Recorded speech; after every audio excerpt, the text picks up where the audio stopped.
How's it going, everybody? Out there on Google+, Facebook, Instagram, Twitter, LinkedIn, Snapchat, however you found this video, YouTube, whatever. Chris Peters here once again with the Entrepreneur Power Hour. I hope you're having a great January 3rd, 2017. I know I am. And I wanted to come out here and shoot another video from my course, Mastering the Law of Success by Napoleon Hill. I will put a link in the Camtasia video where you can go and purchase this book from Amazon.com or Amazon.ca or whatever region of the world you happen to reside in. A little bit of a preliminary introduction about why I got into personal development, why I started reading books like this, and why I've chosen to become an entrepreneur. It wasn't that long ago that I didn't know what I wanted to do or who I wanted to be. I had very destructive relationships, I had destructive friendships, blah blah blah. Long story short, I made a decision that I wanted to change the habits that were contributing to the results I was getting in my life. So I began embarking on the journey of personal development. And it was back in 2013 that I came across a book called Think and Grow Rich by Napoleon Hill, and I was part of Mentoring for Free. Great program, helped me understand network marketing, building relationships, the importance of being around great people, the importance of being sincere and honest with people in business, life, etc. And it led me to this book, The Law of Success by Napoleon Hill, which I found in Kohl's bookstore back, I believe it was in 2014, and it kind of just sat on my shelf for a while.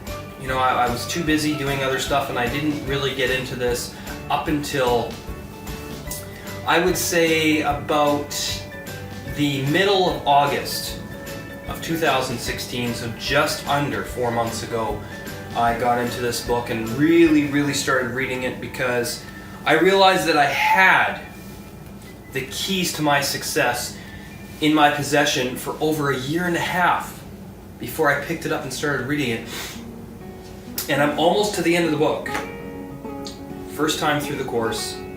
And I cannot wait to start again. However, the next book I'm going to be creating a course on for the Entrepreneur Power Hour is going to be The 7 Habits of Highly Effective People by Stephen R. Covey. I will put a link in the description, in the Camtasia video where you can go and get that book as well.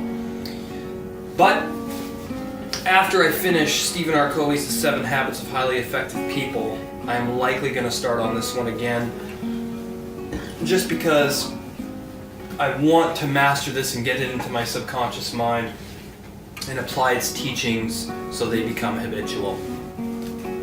So, if you are going to embark on personal development and you want to become successful, this is the author that I recommend you start with, Napoleon Hill.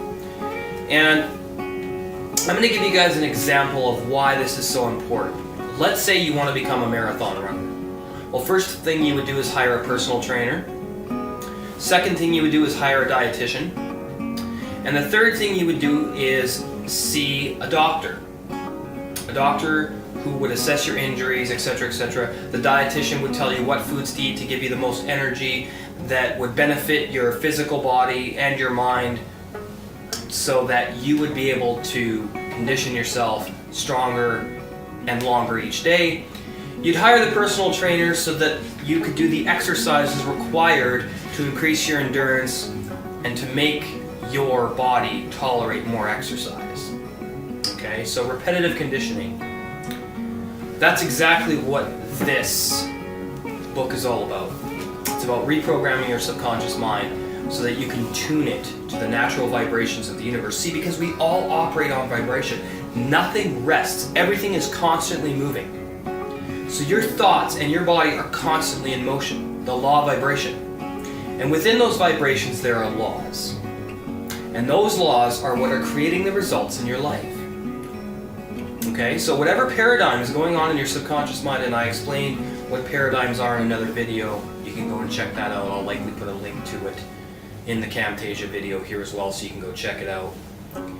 But it's responsible for everything that's happening. So If you could learn how to adjust your thoughts, your emotions, and your expectations to the best possible outcomes by following the natural laws of the universe, including the 15 laws contained in this book, the law of success, wouldn't it then make sense that you would start to see dramatic changes in your life?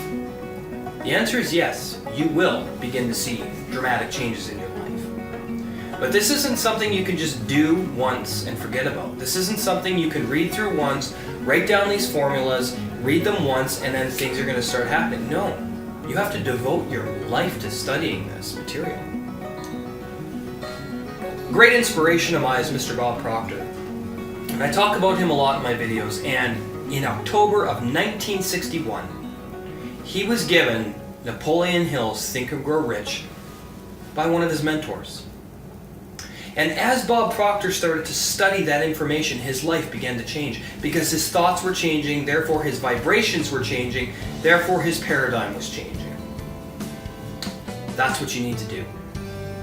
So without further ado, grab yourself a pen, get yourself a cup of coffee, your favorite beverage. Let's do some personal development. So I'm on the last chapter, the lesson of the law of success, the golden rule, which is lesson number 15. And this is Napoleon Hill's personal code of ethics. Okay? Number 1. I believe in the golden rule as the basis of all human conduct. Therefore, I will never do to another person that which I would not be willing for that person to do to me if our positions were reversed. Makes a lot of sense. Number 2. I will be honest, even to the slightest detail, in all my transactions with others. Not alone because of my desire to be fair with them, but because of my desire to impress the idea of honesty on my own subconscious mind, thereby weaving this essential quality into my own character. Number 3. I will forgive those who are unjust toward me, with no thought as to whether they deserve it or not, because I understand the law through which forgiveness of others strengthens my own character and wipes out the effects of my own transgressions in my own subconscious mind. Number 4. I will be just, generous, and fair with others always, even though I know these acts will go unnoticed and unrewarded. In the ordinary terms of reward, because I understand and intend to apply the law through the aid of which one's own character is but the sum total of one's own acts and deeds. Number 5. Whatever time I may have to devote to the discovery and exposure of the weaknesses and faults of others, instead, I will devote more profitably to the discovery and correction of my own. Number 6. I will slander no person, no matter how much I may believe another person may deserve it, because I wish to plant no destructive suggestions in my subconscious mind. Number 7. I recognize the power of thought as being an inlet leading into my brain from the universal ocean of life. Therefore, I will set no destructive thoughts afloat upon that ocean, lest they pollute the minds of others. Number 8. I will conquer the common human tendency toward hatred and envy, and selfishness and jealousy and malice, pessimism, doubt, and fear. For I believe these to be the seed from which the world harvests most of its troubles. Number 9. When my mind is not occupied with thoughts that tend toward the attainment of my definite chief aim in life, I will voluntarily keep it filled with thoughts of courage and self-confidence, and goodwill toward others, and faith and kindness and loyalty, and love for truth and justice. For I believe these to be the seeds from which the world reaps in harvest of its progressive growth. Turn the page here. Number 10. I understand that a mere passive belief in the soundness of the Golden Rule philosophy is of no value whatsoever, either to myself or to others. Therefore, I will actively put into operation this universal rule for good in all my transactions with others. I understand the law through which the operation of my own character is developed from my own acts and thoughts. Therefore, I will guard with care all that goes into its development. That was number 10. That was 11, sorry. Number 12. realizing that enduring happiness comes only through helping others find it. That no act of kindness is without its reward, even though it may never be directly repaid. I will do my best to assist others when and where the opportunity appears. You have noticed frequent reference to Emerson throughout this course. Every student of this course should own a copy of Emerson's essays, and the essay on compensation should be read and studied at least every 3 months. Observe as you read this essay that it deals with the same law as that upon which the Golden Rule is based. So there you guys go. That is the code of ethics for practicing and applying the Golden Rule to your life. So I hope this video has inspired you. I hope you love the course I'm putting together on mastering the law of success. And I'm telling you, man, this is the best book I have ever read. Sorry, I'm a little tired today. And I mean, you can only benefit from reading stuff like this. You can only do yourself more and more and more good, as well as helping others, if you read stuff like this and apply it to your life. You either do or you do not. You will or you will not. You will succeed or you will accept failure. You will rise or you will fall. You will strive or you will give up. There is no in the middle on this. If you really want your dreams and goals to come to life, devote your life to cultivating the consciousness that you need to attain it. That is the truth. There is no other way around this. And you can argue with me all you want. You can sit there and put it in the comments that I'm full of crap and that I'm just trying to sell books. Nope. You can disagree with me. You can tell me that these laws are not true. But I'm going to tell you something. I know them to be true because I see them working in my own life. I see the teachings from this book working in my own life. And I've witnessed them working in other people's lives who apply these principles. And it's not only Napoleon Hill. There's many, many people who you can study that have shared knowledge like this with the world. One of my favorite philosophers and personal development specialists is also Earl Nightingale. I listen to his material every single day. Go to nightingaleconant.com and check out the Personal Development Library. There is a vast sea of knowledge out there for you to change your life. Make the decision to do it or not. Anyway, hope you guys enjoyed the video. Please like, comment, and subscribe to the Entrepreneur Power Hour. And as always, stay real, go after your dreams, and never give up. And do some good in the world. Thanks for watching. Bye-bye.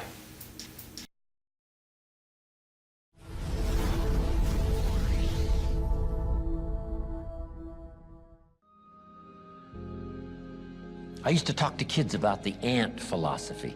Let me give you a couple of clues now about the ant philosophy. Here's number one. Ants never quit. If they're going somewhere and you stop them or block their pathway, they'll look for another way, up, down, all around. How long will they keep looking? Till they find another way.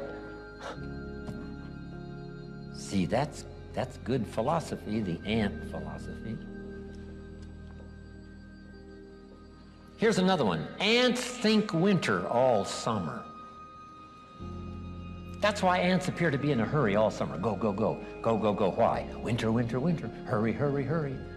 The clock is running out. Time is running out. Hurry, hurry. Get the food. Bring it back. Get the food. Bring it back. Winter's almost here. Hurry, hurry. See, that's good philosophy. So if you got that note now, be like the ants. Think winter in the summer. Don't think summer in the summer and get faked out. Look how lovely and look how nice. See, that's getting faked out. Ants don't do that. They think winter all summer. Now here's the next one. You got to think summer all winter. In the winter, you got to say, we won't be in here long. We'll soon be out of here. We'll be out there working and gathering more food and providing for the future. This winter won't last long. We'll soon be out of here. So the key is to think summer in the winter and think winter in the summer. Now, if somebody needs help on this, you've got to learn how to put it in such a way. And giving them the ant story is one of the best. Think winter in the summer, and then think summer in the winter. Think negative when it's positive, and then think positive when it's negative. Isn't that a challenge? The answer is yes, that's a challenge, but that's life. That's the deal. How often does winter follow fall? Every year. Years ago, I did a series of lectures for Chevron dealers and their management. All over America, even up in Alaska and over in Hawaii. When I first started giving them this series of lectures, the management and some of the leaders of the Chevron Corporation called me in and we had a nice talk. And they said, well, first of all, Mr. Rohn, we'd like to get acquainted, and we've heard about your presentation, and we think you might be able to share some good ideas. And they said, by the way, you travel the world, and right, you know a lot of corporate executives, and you've been in business for a long time all around the world. They asked me, what do you think the next 10 years are going to be like? And I said to them, gentlemen, you have asked the right person. So their eyes lit up. I said, I do have experience. I have traveled the world, and I've lived a long time, and I really know the deal. And here's how the next 10 years are going to be.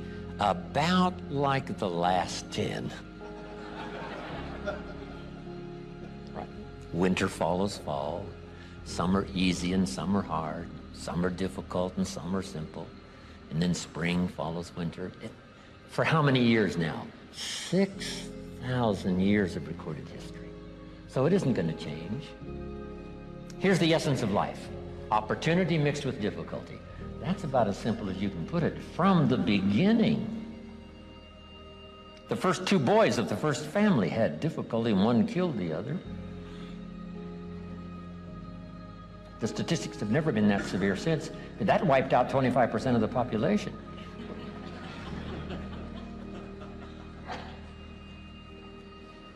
So there's been the push, shove, difficulty, good and evil, you know, present since the beginning. So that's not going to change. The winters are going to come. But here's what we all need to be advised. Think winter in the summer. Think opportunity in the winter. And then here's the deal. Sometimes there seems to be more difficulty than opportunity. It does. Then it turns. And then there's more opportunity than difficulty. During those terrible wars, World War I and World War II especially, and then the Vietnam War and the Korean War, those were terrible wars. We lost a lot of lives. Those were tragic days, tragic times. Hopefully those tragic wars are behind us, when there seemed to be more tyranny than liberty in the world. But now it's turned, and there's more liberty than tyranny. And the key is to take advantage when liberty comes in excess, when liberty comes in great amounts. Take advantage, build the city, you know, build the economy, build everything, while liberty has its chance and its freedom, because it can turn, it can turn. And sometimes an individual needs to hear this, and you need to communicate it well. Use every story you can to communicate it.